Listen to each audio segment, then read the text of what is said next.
All right. Welcome, everyone. I'm sure we'll have people joining us as we go here. I'm Corrine Ellingson, the events manager at AIA Los Angeles. Thanks for being here today. Today we have a case study, New Student Precinct, University of Melbourne, with Nathan Bishop and Samuel Hunter. And I just want to go over some of our Zoom rules today. Guys, this is our last case study of 2020. So I know some of you have already heard these about 20 times, but let's go over them again. This is a free event and we are recording this event and we're also live streaming this event. So just keep that in mind today. You all came on muted. So please remain muted until the Q&A portion of the event. And turn your cameras on. We want to see you today. Participants should rename themselves to your Zoom name to your full name, because even though it's free, if you are an AIA member, you are getting one learning unit for today's course and presentation. And I believe that is it during the Q&A portion today. We will ask everyone to put their questions within the Q&A. Please feel free to even chime in now. I know there's a bunch of you from Australia, so let us know where you're Zooming in from today. Please participate in the chat throughout. But during the Q&A portion, I will call upon you. You can put your question in the chat and then you can say your question to the group. Okay, and now I'm going to hand it off to Nathan and Samuel. Thanks for being here, everyone. All right. Hey, everyone. Corrine, you say Melbourne better, you say Melbourne. You say it better than I do. You should help me out with the accent. Sorry, let's see here. All right. Hey, everyone. Welcome. I'm Nathan Bishop, design principal at Koenig Eisenberg Architecture in LA. And I'm joined today by the incredibly talented Sam Hunter, principal at Lyons Architecture in Melbourne, Australia. And we're going to take you through the new student precinct at University of Melbourne. Sam, you want to say hi real quick? Hi, everyone. I'm dialing in from Melbourne. As I know, I've seen a few names in the audience, so I know that you are too. Good to see you all. And thanks for hosting, Corrine. Those of you in Australia can listen to my funny accent, and those of us in the States can listen to yours, Sam, and we can all pretend like we're traveling for an hour. All right. So first, I just want to get in to what is the new student precinct. Well, the precinct is currently in construction, has about 235,000 square feet of interior space. That's across 7 buildings. It has 120,000 square feet of outdoor space. We have 7 architecture firms and 2 landscape architects on the team, some of which I think I saw their names, so it's nice to see you guys. And the project's valued at about 220 million Australian dollars. Some key features of the precinct. Precinct is unified by informal study areas for students distributed throughout all the buildings. Has 34 collaboration spaces, 20 food and retail vendors, multiple theaters, indoor and outdoor event spaces, highly visible and integrated student services. And the new buildings are 6-star Green Star, which is kind of like our LEED here in the States. And the refurbished buildings are rated at a 5-star Green Star. There are multiple outdoor balconies and rooftops that are all student accessible. And the project also incorporates the Indigenous Reconciliation Action Plan of the university. Like I said, we had a really large team, 7 architecture firms, 2 landscape architects, all led by incredible Lyons. Here are some of the architects and landscape architects on the team. Hi to any of you guys on the call today. Hopefully someday I'll get to visit soon, maybe next year.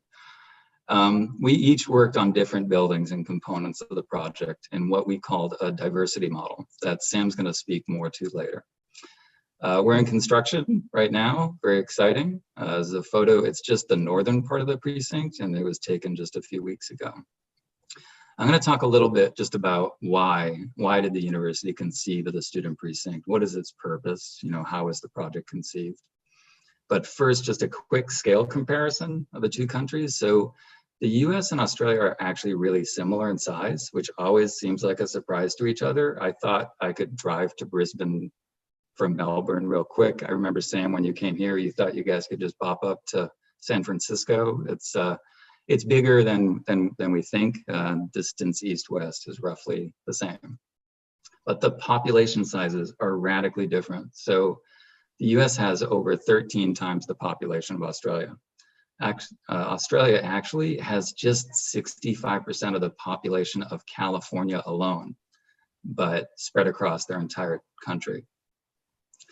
In relation to education, Australia's really had a steady increase in student demand, and education is one of the country's major exports and industries.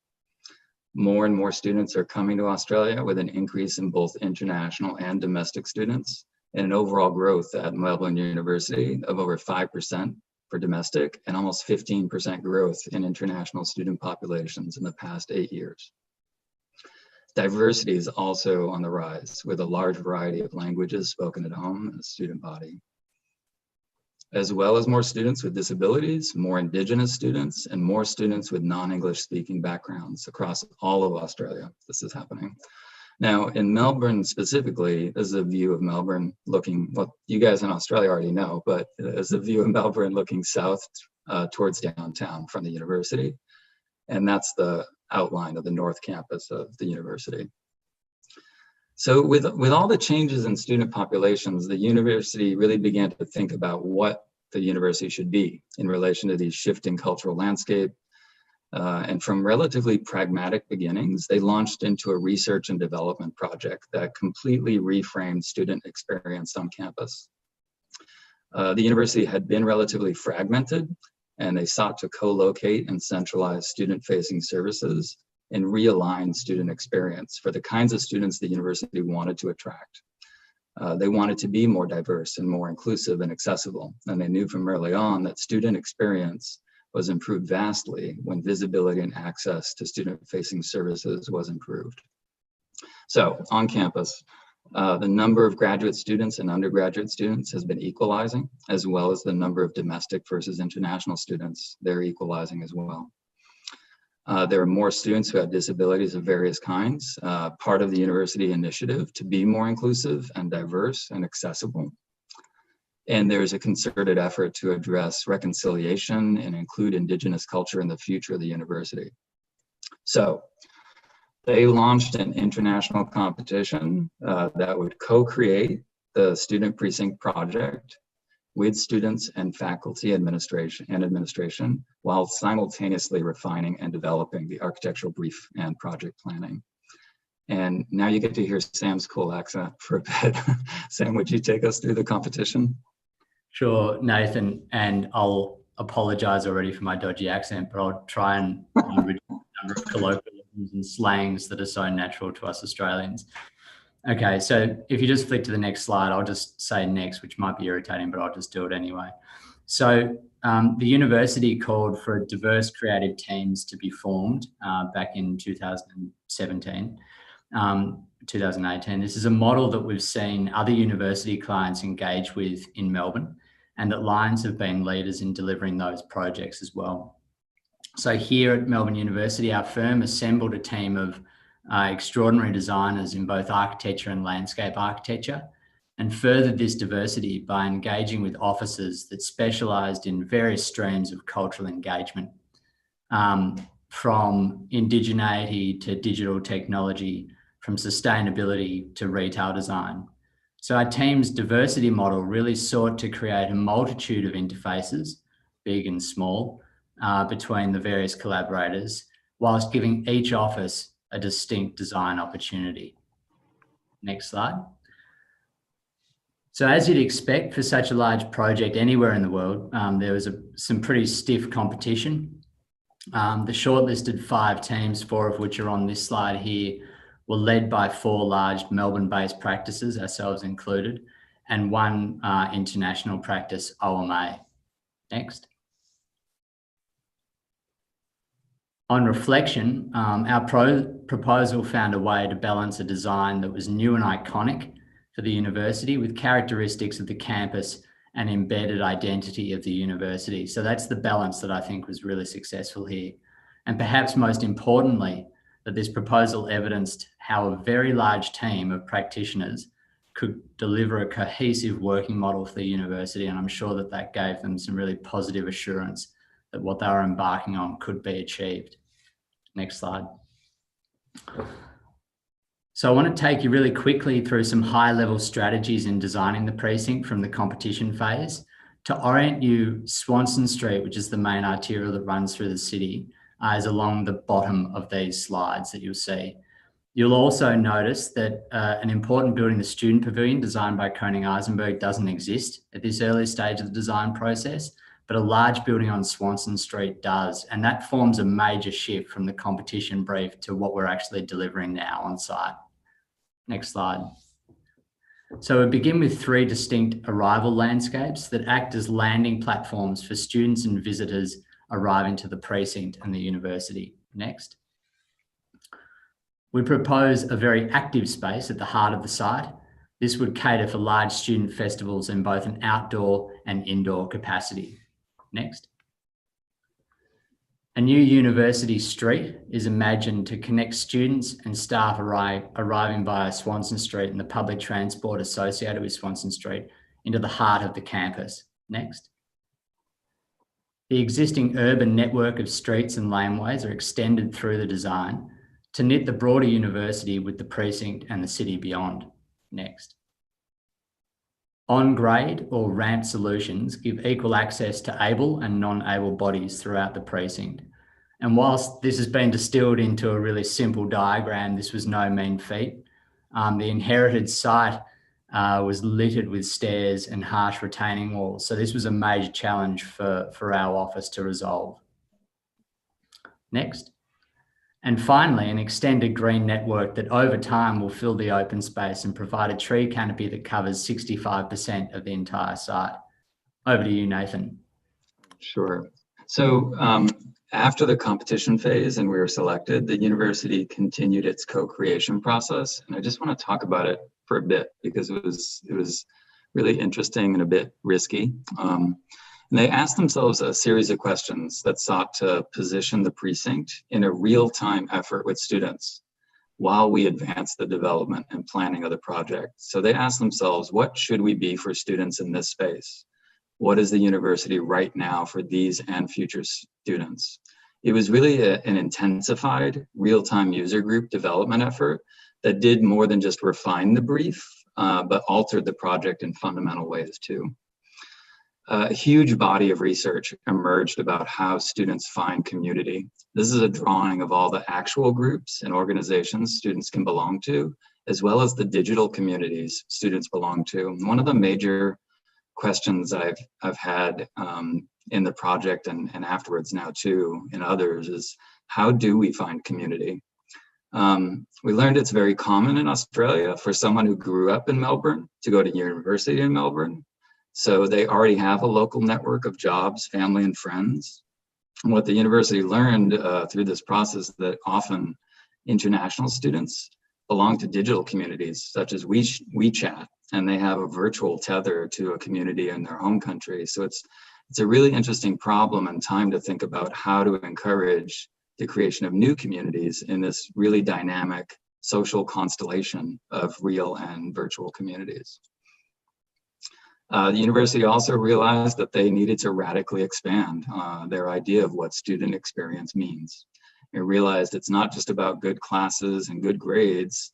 Many students, though doing well academically, are suffering in isolation socially, and that isolation can in turn lead to poor academic performance. So they charted a path for the project alongside our production schedule to host a series of festivals and cultural events as research endeavors and begin the process of community building, all linked around arts and cultural events, while we worked through the research to develop the production drawings and plan for the precinct.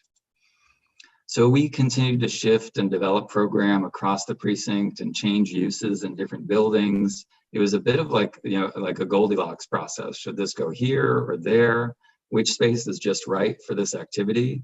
And really finding what roles different buildings would play in the life of the precinct was a dynamic and at times, as Sam can attest to, and Lily, if she's on the call, an infuriating process. The university had not completely figured out what everything should be, how big it should be, how many there should be, where everything should go. So the architectural team worked with the university and the different groups to really inform the planning with real-time student and faculty and university input. And a massive data collection and visualization effort was undertaken. These are diagrams actually done by Lyon's office for another project in Melbourne, but with really similar data collection sets. They studied, we studied how long do students linger? More than, almost 3/4 are staying for more than 120 minutes. What kind of spaces encourage lingering? Really helped us think about the role and kinds of different spaces. What's the most important thing in creating supportive space? And all of these things turned into needs. These needs surveys really made visible what was important to students, both pragmatically, but also philosophically. Topping the list was Indigenous narrative, visible Indigenous history, and connections to people and community that 100% of the respondents thought were important. So the university created, a series of processes and strategies for how to align the architecture, planning, and cross-cultural social life on campus with Indigenous engagement. All right, so what did we learn about all of this? We learned that, finding community was both difficult and desired. Digital communities are stronger and more prevalent than previously known. And really some themes emerged for what was important for a student experience-focused precinct. These themes became pillars that really guided the latter half of the process of project development. What was amazing was really how aligned the university and student body was with what was important to them. And also, as Sam reminded me the other day, that each pillar was really an issue that architecture and space could support. How to make diverse and inclusive spaces, how to demonstrate sustainability, how to create spaces of reconciliation, how to use arts and cultural events to promote community building and a sense of belonging, how to create loose and formal places for play, how to make connections with the city, more green spaces. I know we always call it a precinct, but in many ways, I think of these pillars as principles for neighborhood building. And I often think of the precinct as a student-focused neighborhood. So in summary, and I promise we're going to look at the project next, there have been basically an average yearly growth of around 5% in student populations, domestic and international. They both feel at times disconnected from each other on campus. The rise of the experience economy has really highlighted the need to realign student experience on campus with needs and desires of contemporary student life. And a highly connected and accessible campus improves student experience, access to service, and engagement with community, which now brings us to the precinct. So Sam, you want to start us off? Yeah, sure thing, Nathan, no worries. And now that the scene's set, we're going to walk you through the precinct in its totality. We're going to start large and then we're going to take you through each of the buildings. So if you jump to the next slide, Nathan. Yep. The new student precinct is located on the southeast corner of the Parkville campus, which is just to the north of the city, a site that was originally occupied by the Melbourne Teachers College and over time has been integrated into the campus. It's located along Melbourne's civic spine, Swanston Street, which I keep on mentioning, which runs north-south through the centre of the city. Over time, and it's still happening now, the campus has started to migrate south, where student accommodation has started to knit itself into the city and the urban fabric. This is an important thing to note because this project is essentially a re-establishing of the beating heart of student activity on campus. Next slide. To give you an overview of the Parkville fabric, both building and landscape typologies, this image describes a network of laneways, of courtyards, of cloisters and avenues, of lawns and plazas, of which the new student precinct references and extends. Next slide. So if we zoom in on our final design, this is the site plan, the overarching configuration of internal and external functions are arranged from their most active towards the north to their most passive or reflective towards the south.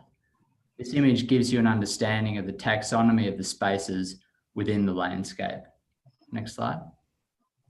So from the competition outset, the university held a very strong position on maintaining the existing fabric of the site, both built and landscape wherever possible. Therefore, our challenge was to design creative solutions to adaptively reuse and reimagine the existing buildings. In simple terms, the project engages with 7 buildings, 2 new arts and cultural and the student pavilion designed by our 2 firms, 2 of historical value, 1 very high historical value, and 3 mid-century campus buildings from the 50s and the 60s. Next slide. To give you an appreciation of the overarching landscape principles, which are really fundamental to this scheme, from the outset, there was a target to achieve 40% canopy cover, which is a Melbourne City Council initiative, which we'll achieve after 5 years. And after a 15-year period, the precinct will achieve closer to 65%, which is really important for the greening of our cities, for heat island effect, all of this.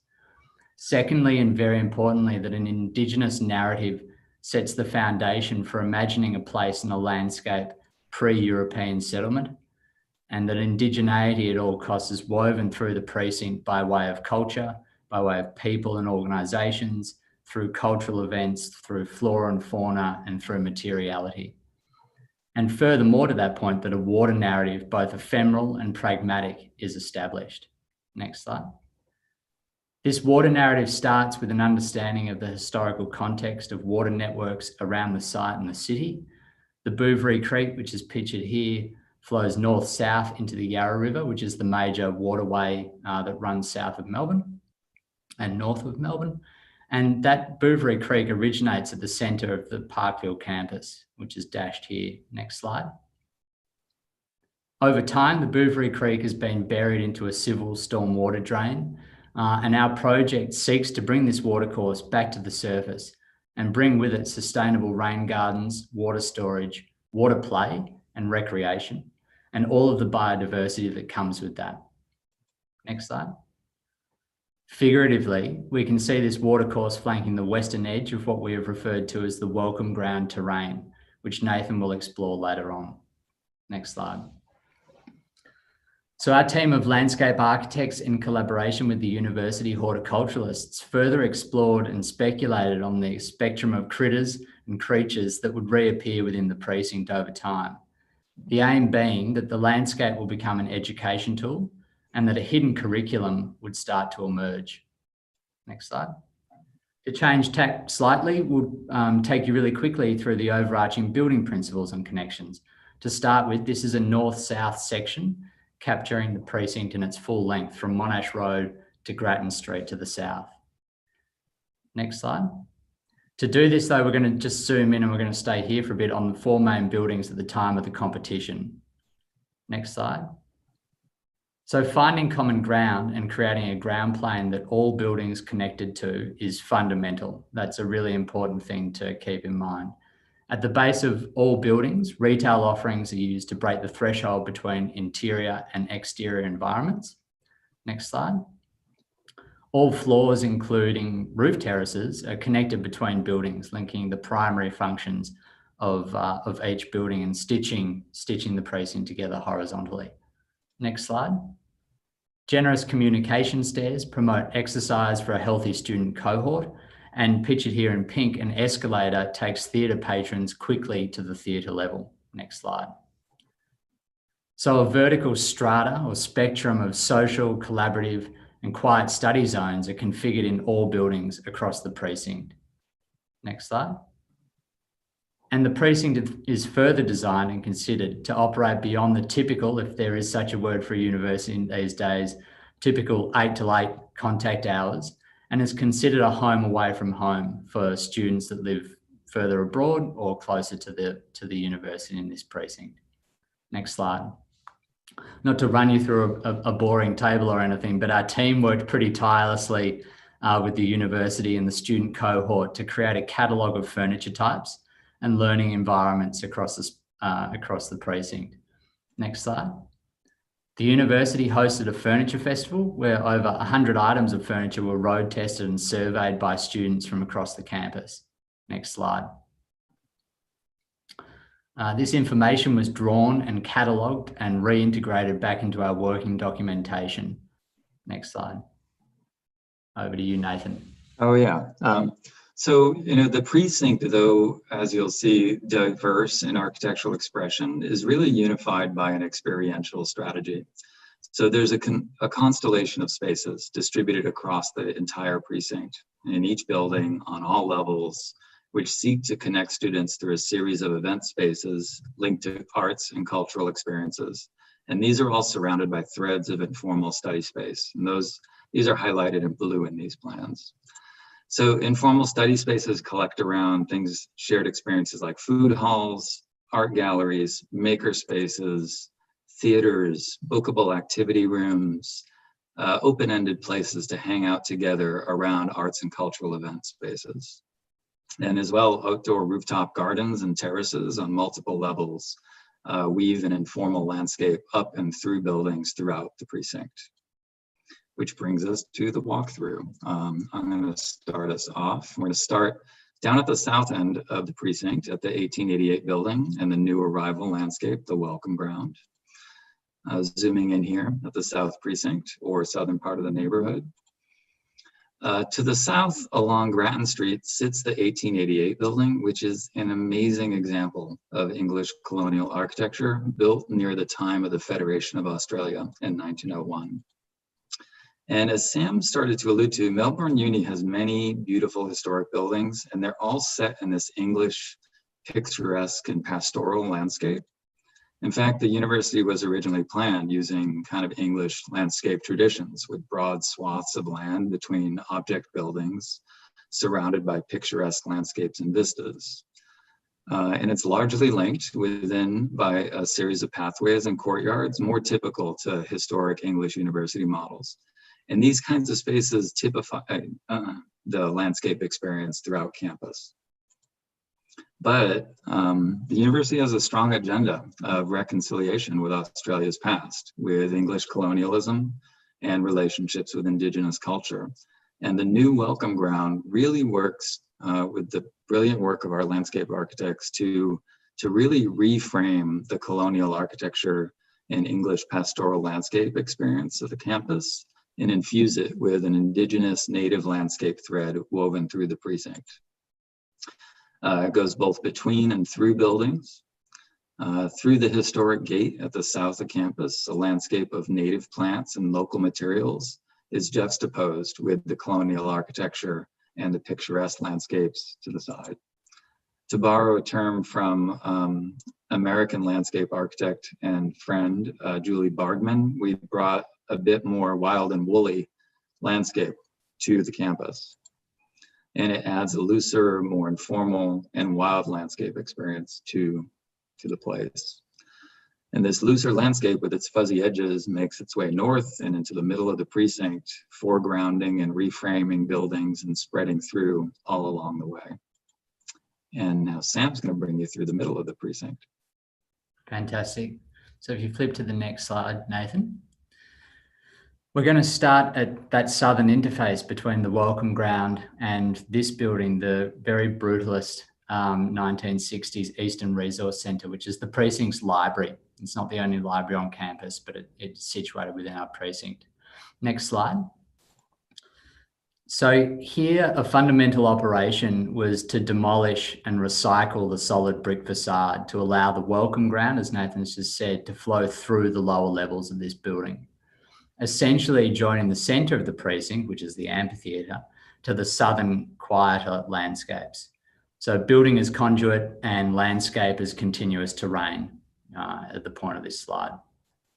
If you go to the next slide, this notion is best understood in section, where floors are removed and a tiered seating environment creates a learning landscape for students to socialise and study on.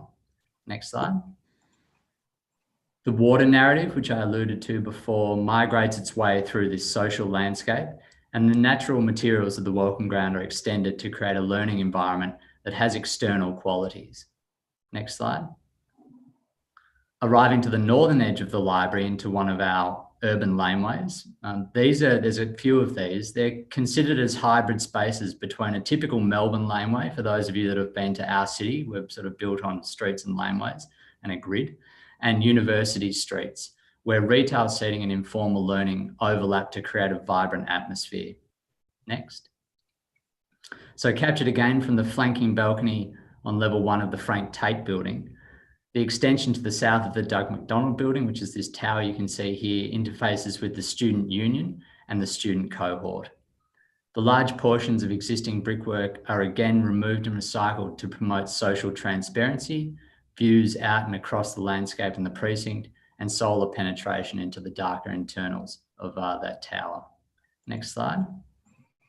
So the Frank Tate building pictured here was designed in the late 1930s by prominent Melbourne architect Percy Everett.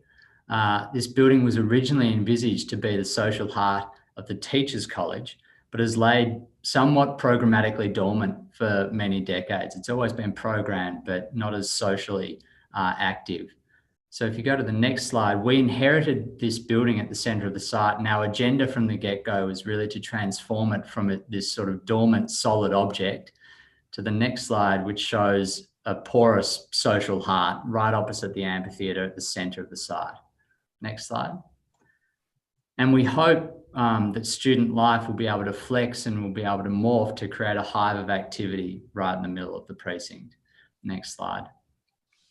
Internally, major renovations are made to make the building both horizontally and vertically porous. Next slide. Behind Frank Tate, a similar removal takes place, this time in the infill building in the western courtyard of the 1888 building is demolished to create a water storage reserve. Next slide. As a result, old Federation facades are rediscovered and a water-sensitive planting scheme is developed to enhance the precinct's biodiversity. A reflective and passive environment emerges. Next slide.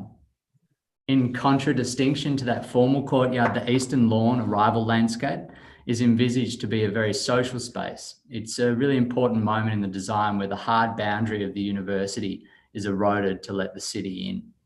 Next slide. Finally, we're at the northern end now. Here, there are the two new buildings. The Arts and Culture is the block on the left, and the Student Pavilion is the smaller footprint on the right. And held behind them, they form the front to Monash Road, which is a major arterial into campus. And held behind them is the central amphitheatre, which you can picture. So if we go to the next slide, the amphitheatre becomes the activity engine for the entire precinct. It's envisaged to eventually replace a really important outdoor setting associated with the current Union House, which is just more central in the Parkville campus, where weekly events and festivals take place. Next slide. Next slide. Oh, I got it. Needless to say that countless studies of size, of sight lines, performance specs, event modes, bump in and bump out, waste and traffic management really underpin the design of this. And these are two examples of the amphitheatre in two quite distinct modes. So both a small seating configuration and a larger standing event of maximum, I think it's about 1,500 people is the capacity of this amphitheatre. Next slide.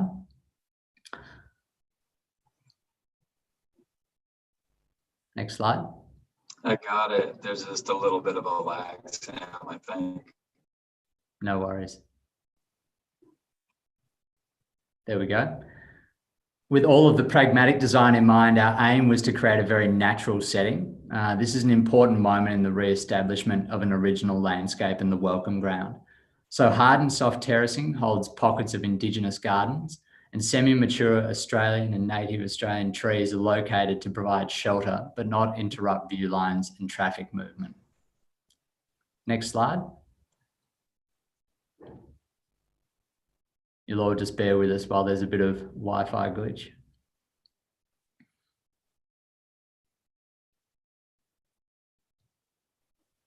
There we go. From the desire line, pedestrians can move freely through the space without disrupting the performances below. Next slide.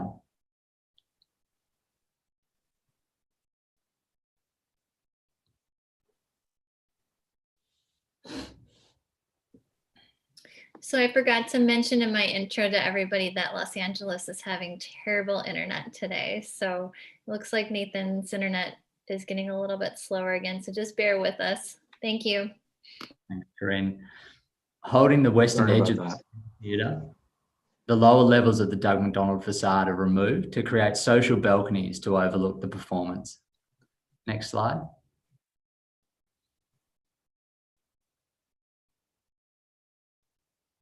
And the It's same, really long. Sorry. yeah, Go it ahead. is. Yeah. And the same idea, I'm just going to hit go now. yeah, just give it a go. The same idea is carried through the internal architectural and cultural building, where Juliet balconies are located to launch events from, where sopranos can sing from, and where students can study from. So now I'm catching up on Nathan's slides, and we're going to finish by introducing the two new buildings, which is the Arts and Cultural Building pictured here. Next slide. So before I launch into the design of that building, I'm going to set the broader cultural context for you. The university has two campuses, north and south of Melbourne's downtown or central business district, which are spliced together in this diagram here. So the Parkville campus to the north and South Bank, obviously, to the south. They're connected through the city via Swanston Street, the civic spine. And this diagram describes a network of the cultural estate that's held both within the university and is affiliated with the university. So for us, the new Arts and Cultural Building and Murray Barrack are drawn to extend that cultural network into the precinct. Next slide. To further that cultural narrative, as a brief, the Arts and Cultural Building comes out of the slow process of decanting the current Union House functions. Here pictured in its original state in the early 1900s, the Union Building has housed the Union Theatre since the 1930s. This building was one of the first buildings on campus, actually, and originally housed the Conservatorium of Music. So the Union Theatre Company, over the course of a few decades, morphed into what is now known as the Melbourne Theatre Company, which is our state's largest theatre company. In the 1960s, it relocated off campus and embedded itself into the city, of which it stayed to this day. 10 years ago, the MTC moved to South Bank, opposite the Victorian College of the Arts. Now, the point of all this really being that there's this beautiful relationship between the Union Theatre, between student creativity and a student cohort, between the university as a nurturer of all of this talent, and the city as an extended field for the performing arts. Next slide. Okay, so at the time of the competition, you might remember me saying that Monash Road was fronted by a really long slab block building called Alice Hoy. Post the competition, almost the first thing our team did was put together a feasibility to have that building demolished. And what this did was allow the Arts and Cultural Building to co-locate both theatres on the same floor, but it also made way for the student pavilion to become the neighbourhood building and be envisaged by Koning Eisenberg. Next slide. So in section, we can see some basic block and stack relationships forming here. The two theatres within the Arts and Cultural Building are located on the same two floors as the Rowden White Library and the Student Pavilion, and they're connected via an external bridge link. Both volumes are lifted to create a porous ground floor environment where retail offerings of all sizes are held. So the challenge for Arts and Cultural was to ensure that the theatre volumes weren't going to be an obstruction to the activity and porous ground floor plane. And the next slide, and this was done by lifting the two theatres off the ground, which is a tad unconventional, but not altogether uncommon in theatre design. Next slide. Our infatuation for historical references continued through a study of theatre types across our city. And here we start to describe an expression of opulent architectural facades to the front of house and fairly prosaic and raw facades to the back of house. The next slide, Nathan, thanks. In our design, this manifests as both a functional ordering device, which is fairly typical for theatre buildings, but establishes a way to create two distinct architectural languages. Next slide. At the rear of the building, pictured here, where the back of house functions and operations are housed, this is translated into an expression of blackout or backdrop, which is formed by powder-coated service panels. Next slide. And in contrast, the front of the building, where the theatre foyers and student experience is expressed, a large theatre curtain is manipulated and shaped by vibrant student life. Next slide. So really early on, the concept not only of a theatre scrim or a theatre curtain came about, but the notion that we would create an architectural expression that was characterised by student life really resonated with us and the university. We referred to this as a social scaffold, which was going to be really raw and very experimental. Next slide. To put that another way, we notionally thought of this social scaffold as a form of promenade theatre, where the day-to-day informal student experience could become an active participant in the architectural expression of this performing arts building. The solid objects of the two theatres are essentially wrapped in a student performance. Next slide. So the building is in a way inverted, where the functional expression of royal theatre balconies become articulated forms on the building's exterior. Next slide. And these become platforms of social gardens for students, for performers and staff to take a break or continue their activities on. Next slide. All of these balconies are visually connected to one another and to the street below and to the precinct, as I mentioned before. And they're all shaded by the theatre scrim, which is often lifted as part of the performance. Next slide.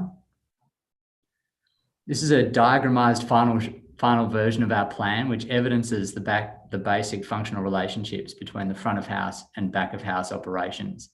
Next slide. And the design outcome stays pretty true to these concepts, where large foyers and communication stairs, where balconies and bars create a network of vertical informal learning environments that double as formal theatre spaces. Next slide. So to walk you really quickly through the levels, you enter on ground floor from the amphitheatre or from Monash Road. And here we can see pockets of plush furniture and carpets are held within a tougher, more external grade material. Next slide. One level up, the interiors are imagined as raw scaffolds for student activity and performance to take place within. Next slide. That raw experimental quality is continued into the George Payton Gallery, which is a student-run space that has exhibited the work of many of Melbourne's young and emerging architects over the decades. The historical Union Theatre posters from the 1950s and 60s are used as large-scale plaster freezers, which adorn the exterior walls of what we refer to as the cultural objects, the two theatres, the gallery, and the two rehearsal rooms. Next slide. So those luxurious carpets of the theatre foyer are combined with soft furnishings and theatrical colours that are balanced by utilitarian language of scaffold rails, of strip lights, of wire mesh, and exposed concrete structures. Next slide. The theatre bar is held under the belly of the Union Theatre, and it's a soft padded space that holds a dual function. When not being used in event mode, the kitchen wall on the right closes off and the space flips to being a kiosk island for students to continue their studies at. Next slide. On the interior, the Guild Theatre, which is a 110 seat theatre, becomes a glowing blue beacon of experimental student performance. Next slide. And finally, the 400 seat Proscenium Arch Union Theatre integrates wall light systems that continue the narratives of Melbourne's rich tapestry of student performances, thespians, and fictional and non-fictional characters. Over to you, Nathan. Well, thanks, Sam. So in wrapping up, the student pavilion is this precinct's neighborhood hangout, and basically all of its program areas are dedicated to informal study space. Its architectural expression really is set by its role to provide non-academic and deinstitutionalized and sometimes anti-institutional spaces, as well as its agenda for demonstrable sustainability, natural materials, and relaxed but invigorating spirit. It's organized on 4 levels. The ground floor is a food hall designed by Eat. I think I saw Albert on the call. A 2-level recreational library, and adjacent informal study spaces, and a rooftop garden terrace. And they're all threaded together with these sculptural precast concrete columns from ground floor to roof. So entering the campus from the nearby tram, as Sam mentioned, on Swanston Street to the northeast, the pavilion creates this fuzzy northern edge to the precinct, with the ground floor food hall and multiple outdoor terraces and balconies on each level, punctuating the street along Monash Road with these visible outdoor student activity areas, really just creating places to say hi. The building has a delicate tensile mesh and a filigree of wood battens, working in contrast to the robust and expressive sculptural concrete superstructure. The informal landscape winds its way fully north-south across the precinct and through the ground floor of the student pavilion. And exterior stairs bring visible activity and movement as a thread of landscape that winds its way up the face of the building to the rooftop terrace. Tethered to arts and culture with this landscape bridge, there are multiple paths of movement and access that crisscross the building in plan and section. The wiggly columns also work to break down the rigidity of the building and give it a more relaxed and casual, but still robust atmosphere. Within the building, multiple spaces break up and out and through and across, making social spaces and the social landscape of visible exchange in the building as well. The ground floor and rooftop levels have mixed mode HVAC systems, which allow the building to open up at the ground and the roof in good weather, while the middle two floors depicted here on the image on the left are in fully conditioned space. They all have many opportunities, to be in social landscape within the building and feel surrounded by the real landscape and native trees outside around the entire building. It's somewhat like a treehouse at times. There's this amazing mature lemon-scented gum that was retained just to the south, a historic tree. It must be over 60 feet tall. Lily can correct me after. Maybe it's not 60. I think it's 60. The exterior stairs wind up the face of the building and connect a whole series of the outdoor balconies and patios up and down the building. While the rooftop terrace has a collection of native plants infused with aromatic and edible plants and herbs, and an overhead PV trellis for shade and visible sustainability. Within the terrace levels are a series of warming kitchens, so students can bring their own food if they'd like and prepare it and hang out. And it sounds small, but I think it's important that you don't need to feel like you need to buy something to belong there. But you can if you'd like. There's a student-run co-op that provides healthy food options. And there's also a bookable kitchen up on the rooftop level that serves as a venue for events or learning space or informal open study area when not booked. The south face of the student pavilion with the large lemon-scented gum to the right. And really the entire building, both on Monash. We've removed some of the trees in the renderings, but there's a fair amount of trees around the building. So the whole student pavilion really merges actual and social landscape in an informal spirit, both inside and out. So in closing, just before we get to questions, my original instinct was to be reflective on the design process of the project, but the more and more, we're doing these Zoom calls and we're all isolated, it just seemed like I'm left more with questions about the future. I'm very curious about this place, one that's about using real space to support community and social engagement. How will it work during and after the pandemic? I know the university will continue to be committed to engagement, to supporting community through events and spaces and activities, but how will we make good on the mandate to support community building after COVID? What will students want to do? What do they want to be together to do? What will they feel safe doing with how many people around them? So I'm really thinking about what is the future of student experience? Will there be fewer students on campus? Will some prefer to take classes online? I know here in our office, we have some people that may want to stay home, and work from home more. So what will the role of real space be? Especially, Sam, I know you share this too, for practices like ours that work with the social dimensions of architecture and the importance of strengthening community and neighborhood.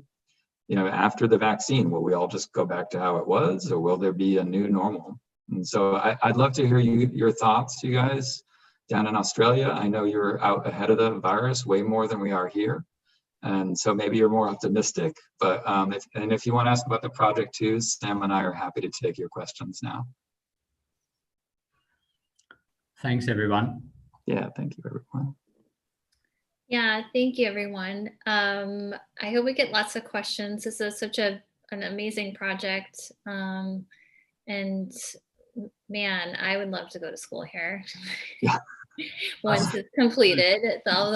It's so interesting about the outdoor space and the community spaces, the time and energy that went into that to figure out what the students really needed is really impressive.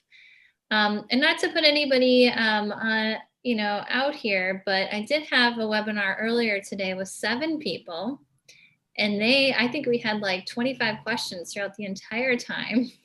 It was one on tax, and they were, whoever asked the most questions got a $50 gift certificate.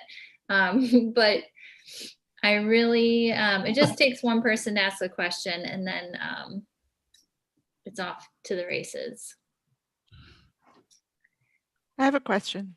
Great. Hi, Deborah. Thanks for being here. Deborah. Hi. Good afternoon.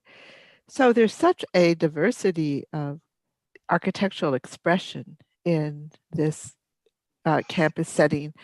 I'm just wondering if both you, Nathan, you and Sam could talk a bit about your thinking about that. Yeah, I was originally going to end the talk there with a banter, Deborah, of Sam and I talking about diversity in architectural expression, especially as it relates to how American universities think about coherence and visual coherence and projects at this scale. And I'm going to just skip ahead one slide, because I actually think Sam should talk about this. I can talk about it as an outsider, but I do think Sam talking about it as a what are they called? Melburnian? Yeah. Yeah. Sorry. Good. I'm going to skip to the next page, because we had prepared kind of for this question, Deborah, which I think is actually really important, because it lets us talk about the value of diversity in architectural expression and what that's about. So Sam, you want to talk about that a little bit? Yeah, it's a really important thing that the diversity model is pretty entertaining to work in, because you're having the types of conversations as a working model that you might not have just within your own practice, because you're bringing a lot of contrasting ideas and the way that those ideas formalize themselves into the frame. I think when I was trying to describe our original concept design for the competition, I was trying to articulate a way that was balancing like a language and a big precinct that was unified, so that the university wouldn't think, oh my gosh, we're getting 10 really different architectures and landscapes as a cacophony. Because understanding the context of the Melbourne University campus, there aren't too many styles of architectures that exist on campus. Nathan went a long way to describe, the sort of the European, the English kind of architectures of the early 20th century, and the late 19th century. Then there's a really big push on campus, in the 60s and 70s. And that makes up, I would say, over half of the architectural typologies. So in contradistinction to that, maybe a client like RMIT University, which a couple of buildings that our office have designed are pictured here, which is kind of like knitted into the city. It's not a campus. It's not a cloistered model. It's kind of, it as part of its own identity embraces diversity. Melbourne University is not that. It has its very iconic styles, as a lot of the English universities have, and as a lot of the American universities have. So there's a lot of different ways to answer your question, because it's a really important one to talk to. But I feel like what we achieved as a design collaboration is enough sort of like 10% overlap and similarity between all of the things that we're trying to do, in both kind of materiality and this idea of formalizing a social construct. And then our individual practices and our own kind of stylistic tendencies kind of make up the rest of it. But that 10% overlap, I think, is something that really ties us all together. Nathan, I'm sure you can add to that. Well, I'm going to add to it as kind of as an outsider, because, I was the only one in the whole process. So like Lily in our office and Hank and Julie, Lily was the project manager. They're all from Melbourne. So like I was the only one with a funny accent on all the calls for the whole thing. But, it's a really interesting question, and I've asked the Melbourne architects about this many times too, Deborah, and it's really interesting to me, because there's clearly a value system that has to do with conventional notions of beauty and differences from that it's hard to get why that's important beyond just it gives a visual expression of diversity in a very clear way. But actually, can you guys see the pictures on my screen? On the top in the middle is Lion's RMIT project. And what I find really, really interesting is that though it looks very, to an American eye, looks very like busy and almost garish, when you actually analyze it as an architect, their strategies are very similar to ours. So these kind of big window-like frames that extrude through, those are the social hubs of the building. And those are placed regularly to create scales of kind of nested communities around which these cafes and social hubs happen. So it's very strategic in the way that American architects think as well, but the visual expression has a different set of almost like irreverence towards conventional notions of beauty that I find really interesting and refreshing. It's almost like they're more willing to put punctuation on punctuation. And there are things about LA and architects working here who have similar ways of thinking. So I don't know, we felt like we could do another hour-and-a-half symposium on beauty and history between the States and Australia. It's a really big question that I don't think has a simple answer. I didn't answer the question either, did I? I tried. Sorry. Oh, you did, and this slide is really quite shocking in a way to me. Of these So when you types. go to Australia, I mean, Yeah. Melbourne, not all of Australia. This is something, and the areas are quite different. So you can't homogenize it, but there is a history of architectures in Australia this is very typical. This is not unusual. So it's not like new, to me as an outsider, it happens in that city way more than other cities. And so it is not unusual for this part of the city to now take on that ordering system visually as well. It doesn't feel as foreign to the culture. Yeah. Right. Good pickup, Deborah. Really good pickup. Yeah, thank you, Deborah. I have just a simple question. Were there any elements in the beginning of the design process that you were really excited about that didn't move forward, and maybe some that did that you were actually surprised that? There was a whole building. We were supposed to do 2 buildings. I'm going to leave that one for Nathan to explore. Corinne, when I introduced the competition, I made a point of saying that the student pavilion didn't exist at the time of the competition, and that was because there was the optometry building, Alice Hoy, which is again one of those kind of archetypal mid-century buildings, was taking up some prime real estate, and at the time the university just didn't have the sort of the decant logistical model nor the budget to promote it being removed, and we did some pretty hard yakka, there's an Australian slang for you, heavy lifting to convince them that it was the right thing to do, and that you could build a second supportive building to the theatre building, which is almost a completely contrasting thing. It's not about the formal performances which were housed in the Union Theatre, but it's actually about all the informal stuff, the informal student stuff that happened in the Union House. So that's the student pavilion. But I'm going to let Nathan talk about a building that was on Swanston Street that actually the feasibility just never could stack up for the university, and it's sort of yeah. Eastern. When we started the competition, we were doing 2 buildings, the renovation that Sam's talking about, and then a new building on Swanston Street, which is a major street. There was a new building, and it was exciting, and we're very excited about it.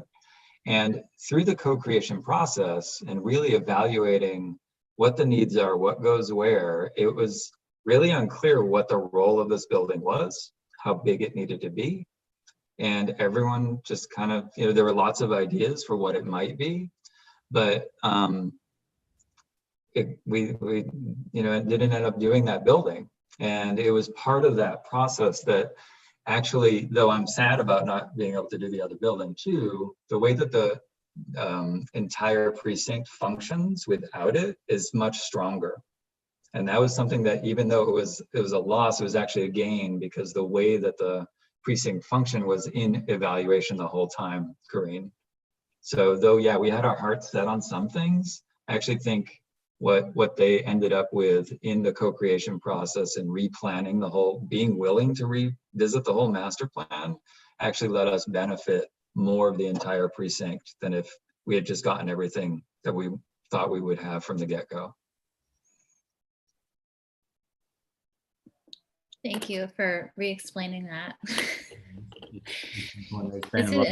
I've learned so much during all these case studies. I really have. I know I always have a million things going on, but I just wanted to thank you guys for putting this together. I know that this is going to live in our library on YouTube, and I know students will get a lot out of it. So thank you, and architects, not just students.